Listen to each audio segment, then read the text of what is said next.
Therapist discusses the 123 men that were arrested in the human trafficking bust.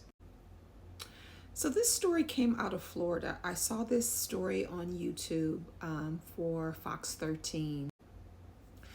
I want to thank the men and women who came together to catch these criminals, these quite sick individuals.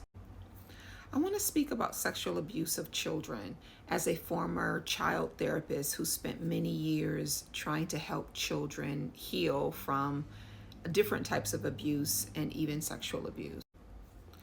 Many people might come on here and go on and on about how the men that committed these heinous crimes are sick and evil and all the things.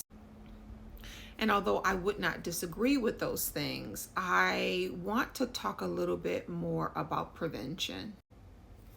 As a former child therapist, I realized that there is a cycle of abuse. There is a generational pattern of abuse that is happening in this country and probably many parts of the world. I work with children who were abused, and as a teenager, they began to abuse a little cousin, a little sister, and things like that.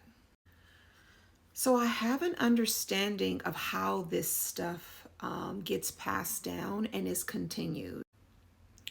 From my clinical experience, it is often a pedophile who was also abused as a child.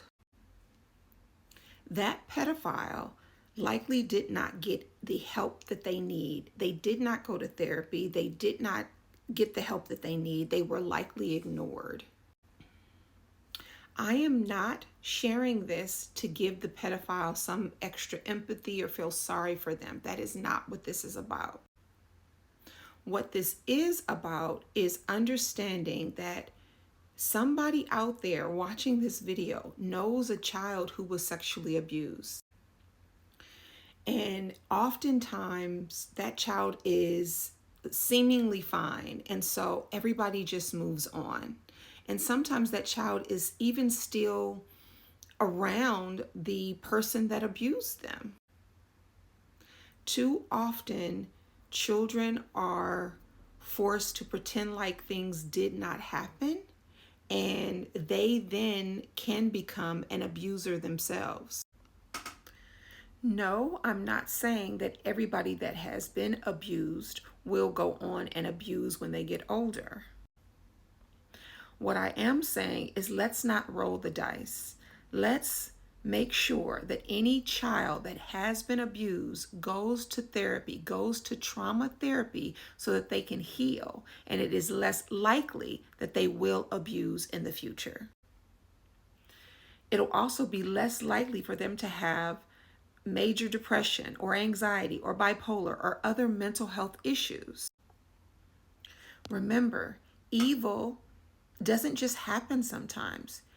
Sometimes evil is happening because we're standing by and not doing anything. What do you guys think?